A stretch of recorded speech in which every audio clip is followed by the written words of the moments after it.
Hello everyone, my name is Dr. Dilip Kumar and I'm founder CMT Center of Mind Therapy and also founder of this academy।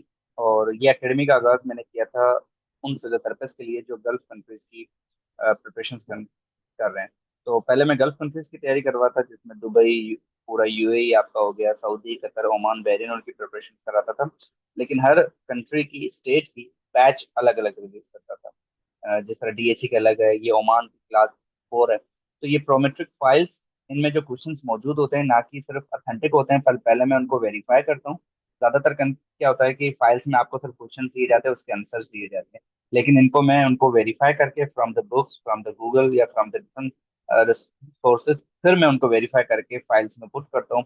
और उनके बस मेरा मकसद सिर्फ ये होता है कि कुछ ट्रिक्स वगैरह जो मुझे लगती है कि मुझे देनी चाहिए, बिकॉज मैंने खुद भी ये गल्फ कंट्रीज क्लियर किए हुए हैं, तो मैं उनको फिर वो शेयर करता हूँ और दूसरा साथ साथ एक्सप्लेन करता हूँ ताकि आपको वो चीज जो है याद रह जाए। मतलब एक रटने वाला काम नहीं है कि आपने सिर्फ क्वेश्चन रटे और आगे प्रोसीड किए। ये मेरा जो है लॉजिक, मेरी एकेडमी का प्राइमरी मकसद ये होता है कि आप क्वेश्चन को समझें, क्वेश्चन के साथ साथ मैं फिर टॉपिक्स को भी थोड़ा बहुत एक्सप्लेन कर लेता हूँ, पढ़ा लेता हूँ और ये भी बता देता हूँ कि अगर ये ऑप्शन सही है तो क्यों सही है। तो I am just trying my best to explain you very well, so that कि आप उसको सिर्फ क्वेश्चन को रटे ना, उसको समझें, ताकि कल को वो किसी भी तरह से अगर कोई घुमा कर आपसे पूछे वो क्वेश्चन, आपके माइंड में वो उसका आंसर हो। So let's continue with the Oman class 4। Her class में राउंड अबाउट मैं 50 क्वेश्चन डिस्कस कर रहा हूँ।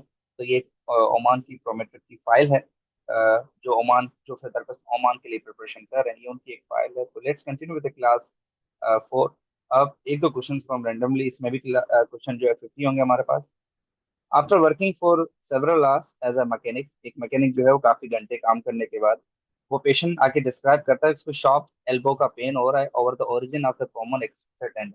अब वो वहाँ पे क्लियर कट बता रहा है कि उसको कॉमन एक्सटेंसर जो टेंडन है, मतलब लेटरल एपिकेंडाइल से common extensor group of muscle निकलते हैं, और जो रिस्ट के फ्लेक्सर्स होते हैं वो मीडियल एपिकेंडाइल से निकलते हैं। वहां पर उनको पेन हो रहा है, शार्प पेन हो रहा है कहाँ पर, common extensor tendon of the wrist extensor.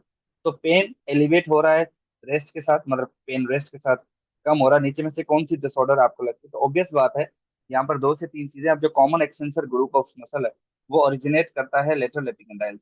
तो ये लेटरल एपिकेंडाइटिस जिसको टेनिस एल्बो कहते हैं। और दूसरा, अगर ये फ्लेक्सर टेंडन के ऊपर होता तो वो ओरिजिनेट करता है मीडियल एपिकेंडाइटिस, तो उसको हम कहते हैं मीडियल एपिकेंडाइटिस, जिसको हम गोल्फर्स एल्बो कहते हैं। टेनिस एल्बो, लेटरल एपिकेंडाइटिस को टेनिस एल्बो भी इसीलिए कहते हैं कि ज्यादातर ये टेनिस के प्लेयर्स में पाया जाता है। तो this is how we need to understand the question. अगर हम बाकियों को देखें, एंकोनियस टेंडनाइटिस, एंकोनियस जो है वो आपका सेकेंडरी एक्सटेंसर है एल्बो का, ठीक है। मेन आपके पास ट्राइसेप है, ट्राइसेप के बाद जो छोटा सा मसल है एंकोनियस, तो एंकोनियस के टेंडन की इन्फ्लेमेशन को एंकोनियस टेंडनाइटिस कहते हैं। वो अगर करेगा भी पेन तो आपके एल्बो की एक्सटेंशन में करेगा, रिस्ट की एक्सटेंशन। उसी से ओलिकेनॉन बर्साइटस, ओलिकेनॉन पे भी रिस्ट के जो एल्बो के एक्सटेंसर्स हैं वो लग चुके। This is how we need to understand कि अगर आप सही ऑप्शन डायरेक्टली आपको पता है तो ठीक है, अगर आप बाकी ऑप्शंस को भी सम अप करें, उसकी समरी निकालें, तो आपको पता चल जाएगा कि बाकी ऑप्शंस जो है वो सूटेबल नहीं है, ये हम उनमें से सूटेबल लग रहा है, ठीक है। तो अगर आपने ये सिर्फ ओमान की, इस तरह करके मैं बाकी गल्फ की भी प्रिपरेशन कराता हूँ। So if you are a physiotherapist and seeking for more classes, you can join my academy. आप सेंटर ऑफ मेंथेरेपी सर्च करें, सीएमटी एकेडमी सर्च करें, तो आपको, आप किसी भी गल्फ कंट्री की प्रिपरेशन करना चाहें, this is how I just explain. तो ये एक डेमो क्वेश्चन था जिसको सिर्फ मैं एक्सप्लेन करने के लिए यहाँ पर पुट कर रहा हूँ। मजीद हर क्लास में 50 क्वेश्चन हैं और हर स्टेट, हर कंट्री की अलग प्रिपरेशन, ठीक है। Thank you.